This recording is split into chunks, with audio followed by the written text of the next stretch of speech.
রাশিয়ার president Vladimir Putin এবার ভারতের সামনে এমন একটি প্রস্তাব রেখেছে যা গ্রহণ করা হলে ভারতের যুদ্ধবিমান শিল্পে বড় পরিবর্তন আসতে পারে। শুধু SU-57 বিক্রি নয়, ভারতে উৎপাদন, প্রযুক্তি হস্তান্তর, এমনকি ভবিষ্যতের যুদ্ধবিমান উন্নয়নেও সহযোগিতার ইঙ্গিত। কিন্তু প্রশ্ন হচ্ছে, ভারত কি এই প্রস্তাব গ্রহণ করবে, নাকি আমেরিকার কাটসা নিষেধাজ্ঞা, এমকা প্রকল্প এবং পশ্চিমা কৌশলগত সম্পর্ক এই সিদ্ধান্তকে আরও জটিল করে তুলবে? আজকের ভিডিওতে আমরা জানব পুরো ভূ রাজনৈতিক বিশ্লেষণের গভীর অংশ। সম্পূর্ণ ভিডিওটা দেখবেন। আর স্ক্রিনে দেখুন, এ বিষয়ে সংবাদ মাধ্যমের ডিফেন্স নিউজ আর্টিকেল প্রকাশিত হয়েছে ইন্ডিয়ান ডিফেন্স রিসার্চ উইংসে। প্রিয় দর্শক, আপনার দেখছেন গ্লোবাল নলেজ বাংলা। সম্প্রতি আন্তর্জাতিক প্রতিরক্ষা মহলে একটি গুরুত্বপূর্ণ খবর সামনে এসেছে। প্রতিবেদনে দাবি করা হয়েছে, রাশিয়া ভারতকে নতুন করে SU-57E স্টেলথ ফাইটার জেট নিয়ে একটি বিস্তৃত প্রস্তাব দিয়েছে। শুধু যুদ্ধবিমান বিক্রি নয়, ভারতে উৎপাদন, প্রযুক্তি হস্তান্তর এবং ভবিষ্যতের যৌথ শিল্প সহযোগিতার কথাও আলোচনা হয়েছে। তবে শুরুতেই একটি বিষয় পরিষ্কার করে নেওয়া জরুরি। এটি এখনও কোনো আনুষ্ঠানিক চুক্তি প্রকাশিত হয়নি। বিভিন্ন প্রতিরক্ষা বিশ্লেষণ এবং প্রতিবেদনে সম্ভাব্য প্রস্তাবের কথা উল্লেখ এসেছে, কিন্তু ভারত বা রাশিয়া চূড়ান্ত চুক্তি ঘোষণা করেনি প্রকাশ্যে। প্রিয় দর্শক, এ ধরনের ডিফেন্স নিউজ এর প্রতিদিন আপডেট পেতে সাবস্ক্রাইব ও ফেসবুকে দেখলে ফলো করে রাখবেন এই গ্লোবাল নলেজ বাংলা চ্যানেলটিকে, যাতে এ ধরনের ভিডিও করতে আগ্রহ বাড়ে। এখন জানতে হবে কেন এই প্রস্তাব গুরুত্বপূর্ণ।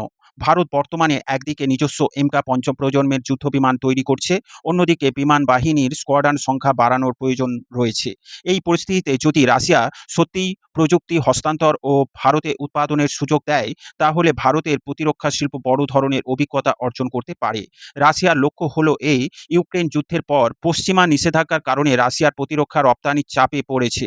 তাই ভারত, ভিয়েতনাম, আলজেরিয়া, অন্যান্য ঐতিহ্যগত অংশীদারদের সঙ্গে নতুন সহযোগিতা গড়ে তোলা রাশিয়ার জন্য অত্যন্ত গুরুত্বপূর্ণ। ভারত শুধু একটি ক্রেতা নয়, বিশ্বের অন্যতম বৃহৎ প্রতিরক্ষা বাজার এবং ভবিষ্যতের সম্ভাব্য উৎপাদন কেন্দ্র। ভারতের জন্য লাভ কি হতে পারে? যদি প্রকৃত প্রযুক্তি হস্তান্তর হয়, তাহলে ভারতীয় প্রকৌশলীরা স্টেলথ প্রযুক্তি সম্পর্কে বাস্তব অভিজ্ঞতা পেতে পারে। দেশীয় প্রতিরক্ষা শিল্প আরও শক্তিশালী হতে পারে। ভবিষ্যতে এমকা প্রকল্পে কিছু ক্ষেত্রে শিল্পগত অভিজ্ঞতা কাজে লাগতে পারে। তবে এখানে একটি গুরুত্বপূর্ণ সতর্কতা রয়েছে। প্রতিরক্ষা বিশ্লেষকদের মতে SU-57 এর প্রযুক্তি এবং এমকার প্রযুক্তি এক নয়। তাই SU-57 প্রকল্পের অংশ নিলেই এমকা দ্রুত সম্পূর্ণ হয়ে যাবে এমন দাবি করা সঠিক হবে না। সবচেয়ে বড় বাধা কাটসা। এখানেই শুরু হয় ভূ রাজনীতির বড় খেলা। যুক্তরাষ্ট্র কাটসা আইনের আওতায় রাশিয়ার প্রতিরক্ষা খাত থেকে বড় অস্ত্র কেনার ক্ষেত্রে নিষেধাজ্ঞা ঝুঁকি থাকে। যদিও ভারত অতীতে S-400 কেনার পরেও কোনো নিষেধাজ্ঞার মুখোমুখি হয়নি। ভবিষ্যতের সিদ্ধান্ত আন্তর্জাতিক রাজনৈতিক পরিস্থিতির ওপর নির্ভর করবে। ভারত এখন যুক্তরাষ্ট্র, ফ্রান্স, জাপান, অস্ট্রেলিয়ার সঙ্গে প্রতিরক্ষা সহযোগিতা বাড়াচ্ছে। অন্যদিকে রাশিয়ার সঙ্গে ঐতিহাসিক সম্পর্ক বজায় রাখতে চায়। অর্থাৎ নয়াদিল্লিকে অত্যন্ত সূক্ষ্ম ভারসাম্য বজায় রাখতে হচ্ছে। স্কোয়াড এর প্রস্তাব। ভারত বর্তমানে স্কোয়াড এর গুরুত্বপূর্ণ সদস্য। ইন্দো প্যাসিফিক অঞ্চলে চীনের ক্রমবর্ধমান প্রভাব মোকাবিলা স্কোয়াড গুরুত্বপূর্ণ ভূমিকা পালন করছে। এই পরিস্থিতিতে যদি ভারত রাশিয়ার সঙ্গে বড় নতুন যুদ্ধবিমান প্রকল্পে এগিয়ে যায়, তাহলে পশ্চিমা বিশ্ব সেটিকে কিভাবে দেখবে, সেটিও একটি বড় প্রশ্ন। এমকা কি পিছিয়ে যাবে?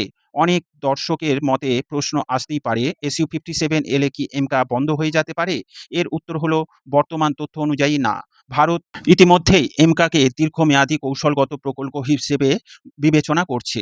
বরং যদি কোনো সহযোগিতা হয়, তাহলে সেটি স্বল্পমেয়াদে বিমান বাহিনীর সক্ষমতা বৃদ্ধি এবং শিল্প সহযোগিতার দিকেই বেশি কেন্দ্রীভূত হতে পারে। ভারতের বাস্তব চ্যালেঞ্জ, ভারতীয় বিমান বাহিনীর সামনে এখন আরেকটি বড় লক্ষ্য হলো স্কোয়াড্রন সংখ্যা বৃদ্ধি করা, দেশীয় উৎপাদন বাড়ানো, উন্নত স্টেলথ প্রযুক্তি অর্জন, বিদেশি নির্ভরতা ধীরে ধীরে কমানো। এই 4টি লক্ষ্য পূরণ করেই ভারত ভবিষ্যতে বিমান শক্তি করতে চায়। তাহলে সিদ্ধান্ত কি হতে পারে? ভারত সম্ভবত কোনো তাড়াহুড়ো করবে না।